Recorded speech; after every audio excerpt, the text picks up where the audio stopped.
Hi friends, మిత్ర మండలి చాలా పెద్ద కామెడియన్ స్టార్ కాస్ట్ తో రిలీజ్ అయింది. ఈ మూవీ రేపు రిలీజ్ అవబోతుంది. ఈ రోజు ప్రీమియర్స్ పడ్డాయి. ఈ సినిమా రివ్యూకి వచ్చేపాటికి ఫస్ట్ హాఫ్ మాత్రం నాకైతే చాలా వరస్ట్ అండి. సెకండ్ హాఫ్ ఒక డీసెంట్. ఈ మూవీ వచ్చేపాటికి మెయిన్ పాజిటివ్స్ ఏంటంటే ఆ క్యారెక్టర్స్, అంటే లైక్ ఆ కమెడియన్ స్టార్ కాస్ట్ ఎవరైతే ఉన్నారో వాళ్ళు మాత్రం 100% న్యాయం చేశారు. అండ్ మెయిన్ నెగిటివ్ అంటే రొటీన్ రొట్ట కామెడీ, నేచురల్ గానే ఉండదు కామెడీ. మీకు ప్రతి ఒక్కటి memes and other cinema heroes నుంచి తీసుకొచ్చే సీన్స్ ని తీసుకొచ్చి పెడతాం జరిగింది. ఈ సినిమా మాత్రం నాకైతే వన్ టైం వాచబుల్ అని కూడా కాదు. ఎక్స్పెక్టేషన్స్ మాత్రం రీచ్ అవ్వలేదు. ఈ సినిమా మాత్రం నేను మాత్రం చాలా హై అండ్ ఎక్స్పెక్టేషన్స్ తో వెళ్ళాను. చాలా రోజుల తర్వాత చాలా మంది కమెడియన్స్ కలిసి ఒక సినిమా చేస్తున్నారంటే నేను చాలా హైస్ పెట్టుకొని వెళ్ళాను, కానీ మాత్రం చాలా డిసప్పాయింట్ చేసింది.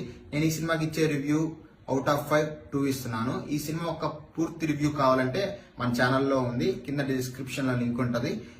క్లిక్ చేసి చూడండి. Like, share and subscribe. Don't forget it.